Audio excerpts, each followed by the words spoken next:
Le deuxième invité politique de cette matinale, c'est donc le ministre des Affaires étrangères, Philippe Goffin. Bonjour. Bonjour. Merci beaucoup d'être avec nous ce matin. On rappelle que les questions des téléspectateurs peuvent être posées sur Facebook. Martin, c'est parti. Ouais, alors Pierre l'a dit dans les titres, c'est vrai qu'il y a une question qui taraude les Belges pour le moment un peu dans tous les sens. C'est pourra-t-on, oui ou non, partir à l'étranger cet été? C'est vrai qu'alors, on évoquait le fait que vous vous coordonniez avec vos homologues des pays frontaliers notamment. Ça se passe comment alors, Philippe Goffin, cette coordination? Il est important que les pays se parlent, donc j'ai pris l'initiative de discuter en bilatéral avec les pays voisins, donc les Pays-Bas, l'Allemagne, évidemment la France, le Grand-Duché de Luxembourg. Ce sont des pays avec lesquels on est énormément en contact, d'une part par la vie professionnelle, par la vie familiale. Il y a énormément de familles transfrontalières et puis effectivement, on essaye d'anticiper également le retour, on l'espère, à la normale le plus rapidement possible par rapport aux vacances, puisqu'on sait que le Belge aime partir en vacances, même si la Belgique est un beau pays, on aime aussi aller visiter les pays voisins, les destinations principales et les plus prisées, l'Espagne, la France,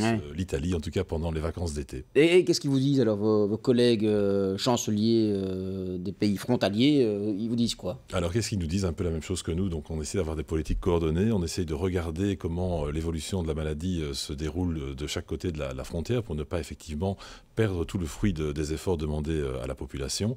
Et donc la volonté, en tout cas exprimée dans le cadre de ces rencontres, c'est d'essayer d'avoir un positionnement commun pour que d'une part les ouvertures se fassent de manière coordonnée, ouverture des frontières, et d'autre part que les mesures sanitaires imposées dans un pays par rapport à un autre ne soient pas en contradiction, je le disais, viendraient éventuellement anéantir les efforts des uns et des autres. Il faut aussi que les mesures soient compréhensibles. Oui, mais ça veut dire, Philippe Goffin, pour être clair, que toutes les frontières vont s'ouvrir en même temps alors dans ces pays-là ou pas alors Alors voilà, le nœud du problème. Exactement, l'objectif, il est là. Chaque pays est maître de ses frontières, on l'a vu. On voit que la France, pour le moment, a une politique plus restrictive. On voit que l'Italie a annoncé la réouverture de ses frontières. Donc là, ça fait un petit peu désordre au niveau européen. Et donc la volonté de toute une série de ministres, c'est d'essayer de remettre de la coordination dans tout ça et de faire en sorte que les Européens comprennent et une vraie lisibilité des possibilités de voyage, notamment cet été. Mais qui coordonne ça finalement, le travail qui coordonne la coordination finalement? C'est pas le rôle de la Commission européenne, non, c'est pas elle, puisque ce sont les États membres qui sont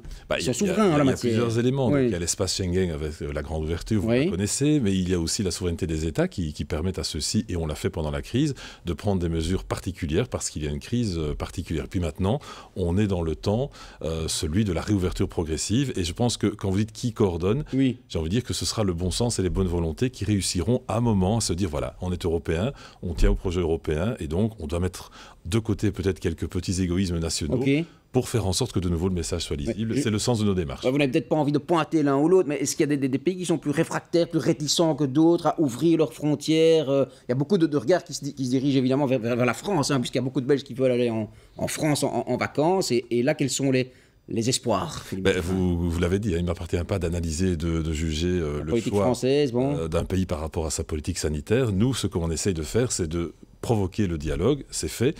Cet après-midi, nous avons encore une multilatérale à l'initiative, cette fois-ci de l'Allemagne, qui organise une réunion multilatérale avec tous les pays frontaliers de l'Allemagne. Et de nouveau, nous serons autour de la table avec nos amis français, nos amis italiens, bref, tous les pays frontaliers de l'Allemagne cette fois-ci, pour justement faire passer des messages et voir comment, progressivement, on va pouvoir remettre de la cohérence dans la capacité d'aller et de venir au sein de l'Europe.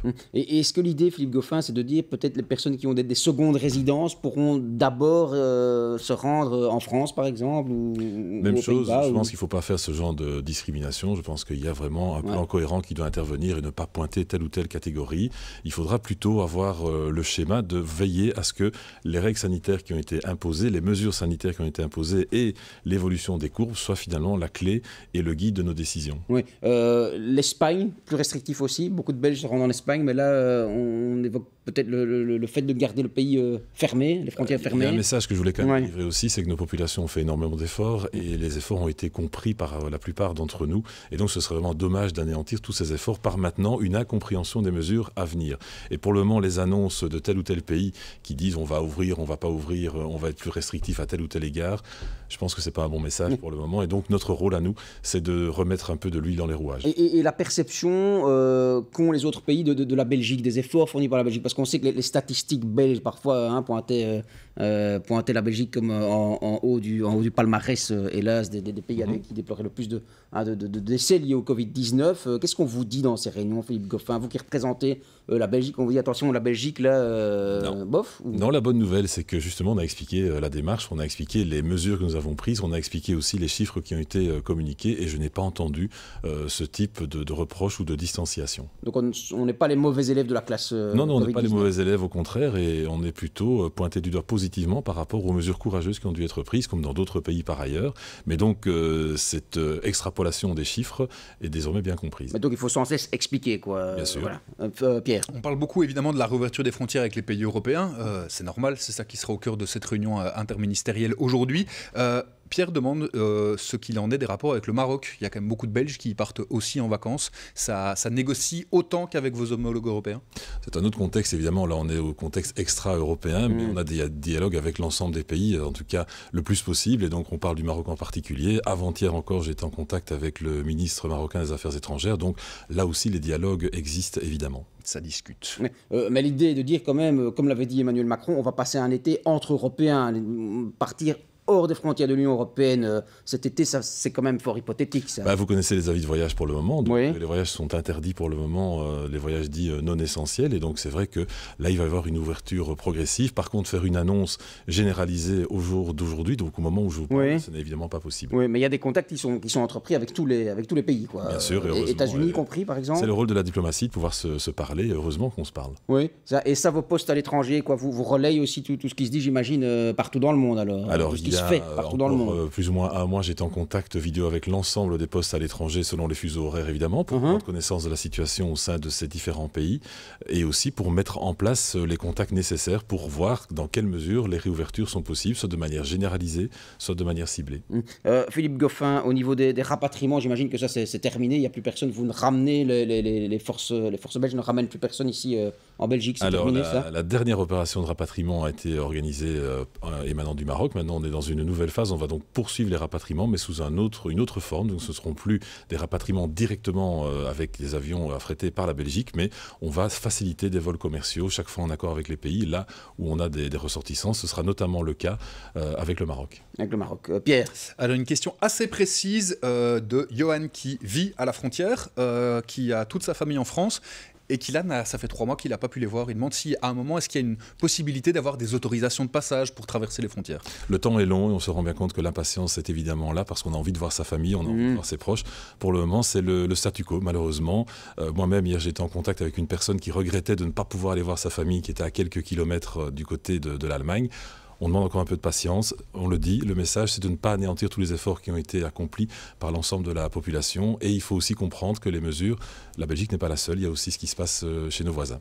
Mais petite précision, encore si je peux, Martin, parce qu'il y a pas mal de questions qui vont dans ce sens-là, qui disent, mais on ne comprend pas très bien, on parle de réouverture des frontières ici, après il y a plein de voitures françaises, hollandaises sur les routes, on peut rappeler que les frontières sont techniquement fermées, qu'on peut passer, mais qu'il faut des motifs, il faut le justifier. Il faut des motifs, il faut justifier. Par exemple, les travailleurs transfrontaliers peuvent toujours aller travailler de l'autre côté de la frontière. Mais quand est-ce que vous espérez pouvoir apporter une réponse, pas définitive, mais une première réponse aux Belges? Alors c'est le 8 juin, lors du prochain...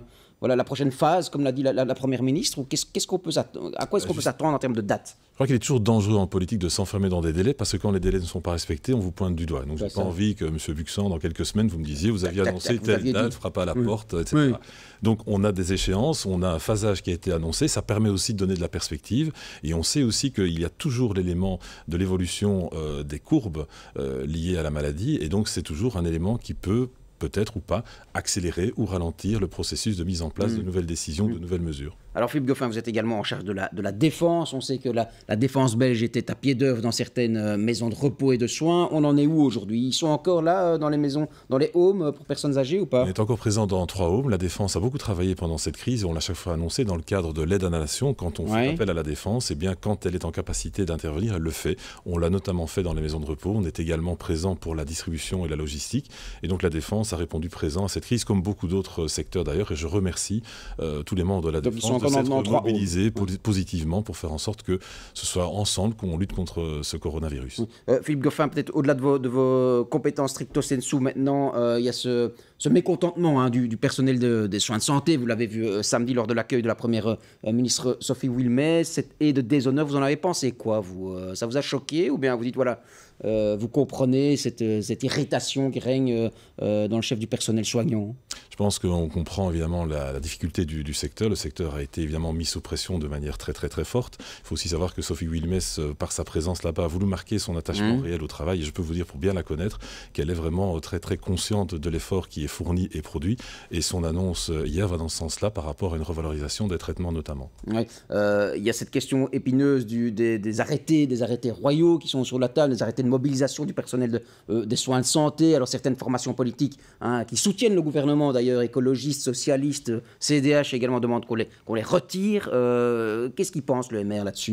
Alors le MR pense qu'il faut parler, et donc aujourd'hui Maggie Debloc a une concertation à 8h30, je crois que c'est important d'expliquer les raisons pour lesquelles cet arrêté ont été prévus, et donc de nouveau par le dialogue je pense que les choses peuvent s'atténuer fortement. Oui, Pierre. Alors il y a deux questions, une particulière par rapport au regroupement familial, est-ce qu'il y aura des conditions particulières pour les personnes qui peuvent en profiter, en bénéficier? Même chose, on veillera à ce que la partie sanitaire soit respectée, c'est vraiment la clé en fait dans toutes les décisions, on le comprend bien, même si parfois le temps est long, c'est vraiment cet aspect là qu'il faut avoir comme élément chaque fois déterminant dans le cadre des décisions qui sont prises et des mesures qui en découlent. Et deuxième question, en plus de la défense et des affaires étrangères, vous aviez récupéré une compétence par rapport aux masques. Oui. Les masques en tissu qui devaient être commandés à une société luxembourgeoise, on en est où? Alors très simplement, le marché a été lancé, vous le savez, 2 sociétés ont été retenues. Là aussi, je ne me suis jamais engagé dans un délai précis. J'ai dit que dans le courant du mois de mai, eh bien, je pense qu'on sera en capacité d'avoir ces masques en tissu qui doivent répondre à des normes. Et donc très sereinement, là aussi, nous sommes en train de suivre l'évolution du marché. Une première livraison est intervenue ce week-end-ci, d'autres livraisons suivront. Mais je vois aussi qu'il y a par rapport à ça beaucoup de polémiques. Finalement, je me demande si certains n'espèrent pas que les masques n'arrivent jamais. C'est pas mon souhait. Mon souhait, c'est que les masques arrivent simplement. Alors, dans des marchés comme ça, dans des marchés où il y a une urgence, eh bien, on peut poser des questions. C'est tout à fait normal. C'est l'exercice de la démocratie. Mais on peut aussi, peut-être, parfois, dans un pays comme le nôtre, se réjouir que les choses fonctionnent. Et donc, nous faisons tout pour que les choses fonctionnent. J'ai vu les agents de la défense travailler sur ce dossier de commande des masques qui n'était pas facile. Le marché est terriblement saturé. Vous avez noté qu'on n'est pas le seul pays à chercher des masques en tissu. Et donc, je pense que par rapport à ça, il faut simplement être concret, serein, positif et concentré. C'est ce que nous faisons. Et donc, plutôt que de se perdre dans des effets d'annonce, plutôt que de se plonger dans des polémiques qui n'ont aucun intérêt, nous travaillons pour essayer d'aboutir le plus rapidement possible à une solution positive. Merci beaucoup, Philippe Goffin, ministre des Affaires étrangères, ministre de la Défense, d'être passé sur LN24 ce matin, Pierre, pour nous expliquer où on en était en termes de réouverture des frontières. Et c'est pas simple, la coordination. C'est pas simple et c'est une question qui suscite pas mal de questionnements justement sur les réseaux sociaux, mais je repasse en vitesse. Vous avez répondu essentiellement à l'essentiel des questions. Merci beaucoup donc pour votre présence ce matin. Merci Martin aussi.